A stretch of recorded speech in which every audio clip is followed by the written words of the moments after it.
দেখলে মনে হইতেছে বাড়ির উপরে পানি নাই, কিন্তু নামতে গেছি যাইতে আছে। আরে বাবা রে বাবা, এত গভীর, এত পরিমাণে পানি উঠছে। এবার আমার ভিডিওতে কমেন্ট এসে যে ভিউ ব্যবসার জন্য আমরা চিটাগাং আসছি ত্রাণ দিবার জন্য। এখানে অনেকজনে আসছে, অনেক কন্টেন্ট ক্রিয়েটর আসছে যারা মানবিক ভিডিও বানায়। আমরা মানবিক ভিডিও বানাই না, কিন্তু আমরা দান করলেও গোপনে দান করি। চাইলেও ওপেনও দান করতে পারি, ভিডিও বানাইতে পারি, যেহেতু পেজ আমাদের আছে, ওই রকম ক্রিয়েটিভিটিও আমাদের আছে। তারপরও আমরা কিন্তু এখানে নিজের টাকা খরচ করিয়া আমরা এখানে ত্রাণ দিবার জন্য আসছি। আরো 2 জন অ্যাড হয়েছে, কিন্তু সবাই নিজের পকেট থেকে টাকা খরচ করছে। কেউ অন্য জনের থেকে ধার করে আইন না, বা অন্য জনের থেকে বিকাশ নাম্বার দিয়ে কিন্তু কেউ টাকা চায় নাই। কারণ আমি জানি বিকাশ নাম্বারের কথা বলে অনেকজনে রাগ করবেন, এই জন্য আমিও বিকাশ নাম্বার কাউরে দিই নাই। ভাবছিলাম কি যে মানুষের দান হইতে করবো, প্রয়োজনে বিকাশ নাম্বার নিবো। আর ভাবলাম যে আমার ভিডিওতে ওই ভিউ ব্যবসা কমেন্ট কি কারণে রে ভাই? আমরা এখানে নৌকা বাড়ান আস্তে আস্তে বাড়ান, আমরা এখানে ত্রাণ দিতে আসছি। আর আমাদের ভিউর কথা যদি কন, আলহামদুলিল্লাহ যথেষ্ট আমাদের ভিডিওতে ভিউ আছে। আমরা কন্টেন্ট করি, কন্টেন্টের মধ্যে কিছু দেওয়ার চেষ্টা করি। আল্লাহর রহমতে মিলিয়ন ভিউ আছে। ওইটা নিয়ে আমি কোনোদিন বলি নাই যে আমার ভিডিওতে মিলিয়ন ভিউ আছে, কিন্তু আমার কইতে বাধ্য হইতেছে। ঘরে বইসা কমেন্ট যে করেন এত সহজে, কমেন্ট করাটা ঘর থেকে বইয়া সহজ। আয়েন তো জার্নি করে আয়েন দিহি, আয়া ত্রাণ দেন। 400 কিলোমিটার আইসি, নরসিংদী দিকে গেছি 400 কিলোমিটার, অসুস্থ শরীর লইয়া তারপর এখানে আইসি ত্রাণ দিবার জন্য, নয়তো কবে আইতাম। এটা কি এমনি মনের একটা টান আছে যে বাস মোয়ার কয়দিন, এত টেবসে দেখি যে কয়টি ইনকাম করি। এত সহজ না দুনিয়া। ঘরের ভিতরে বসে অনেক আজে বাজে কমেন্ট সবাই করতে পারে, আমিও চাইলে ঘরে বসে বসে কমেন্ট করতে পারি।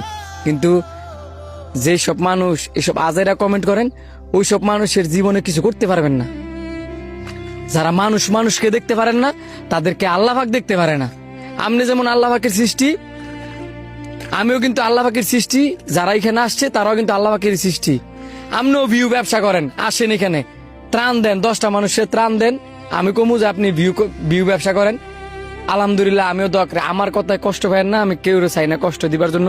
কিন্তু আমার ভিডিওতে 1000 কমেন্ট করলো, যারা এখানে এসে ভিডিও বানাইতেছে তাদের ভিডিওতে কমেন্ট করেন না যে আপনারা ভিউ ব্যবসার জন্য এখানে আসছেন।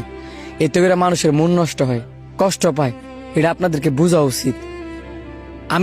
আমার নিয়ে সারাদিন সমালোচনা করেন, সারাদিন গালিগালাজ করেন, আমার মনের ভিতরে কোনো কষ্ট নাই। কারণ শুরুতে কষ্ট কইরে এই জায়গার মধ্যে আইছি। আপনি আমার কি কষ্ট দিবেন কমেন্ট কইরা? বা আপনি আমার ভিডিও দিয়ে কি কষ্ট দিবেন? কষ্ট দেওয়ার কিছু নাই। এই পৃথিবীটাই কষ্টে, পৃথিবীতে টিকা থাকতে হলে কষ্ট করতে হইব। তো আপনার কষ্টে, আপনার কথায় আমার কোনো জীবনে কষ্ট লাগতো না, আইতো যাইতো না। এই যে আমরা ত্রাণ দিতাম আইছি, যতক্ষণ পারি অতক্ষণ ত্রাণ দিমু।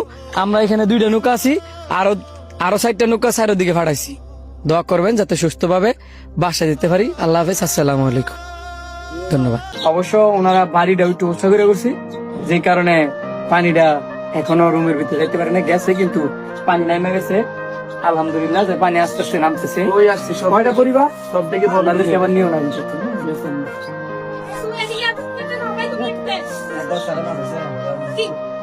নাইমা ত্রাণ দেওয়া লাগতেছে না নৌকা দেখা। আমরা যেদিকে যাইতেছি নৌকায় বসে ত্রাণ দেওয়া যেতে। আরেকটা দিলে হবে, একটা দিলে হবে ওখানে। আরেকটা ইন্ডিয়া আরেকখান আছে নগর, ওইটার ভিতরে আরেকটা আছে, ওইদিকে দেখতে খুব কি একটা অবস্থা।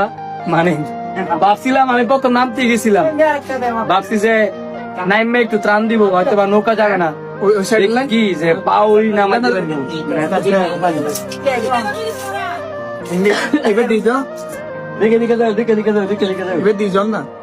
দেখতেছেন তো, আমরা বাড়ির উপর দিয়ে নৌকা চালায় ত্রাণ দিতেছি। সবার খুবই খারাপ অবস্থা। কেউ বাড়িতে থাকতে পারতেছে না, দেখে আইজি মনে দিতে ঘরের ভিতরে পানি। আরেক ঘরে আশ্রয় নিছি, বা কারো বিল্ডিং এ আশ্রয় করে একজনের পাশে আরেকজন থাকবেন, এটি হচ্ছে বাসের বুথ করে। আর যে নৌকা যেহেতু নাই, সবাই বাসের বুথ দিয়ে চলতেছে। আপডেট কি জানাবো? আপনারা যে আমার ইনবক্স করতেছেন, আপনি জানাইতাম আপনি নিজেই যে চিটাগাংবাসী অনেক কষ্টে আছে, সবাই পাশে দাঁড়ানোর চেষ্টা করেন।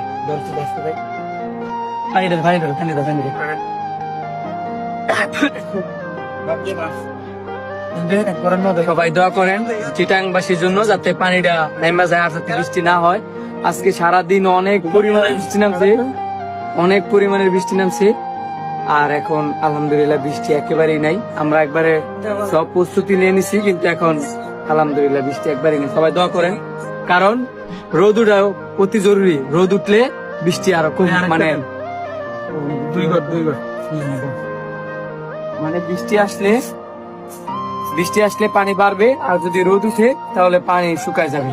সবাই দোয়া করেন যাতে রোদ উঠে। পরবর্তীতে অবশ্যই আপডেট জানাবো। ওইখান থেকে 2টা দিন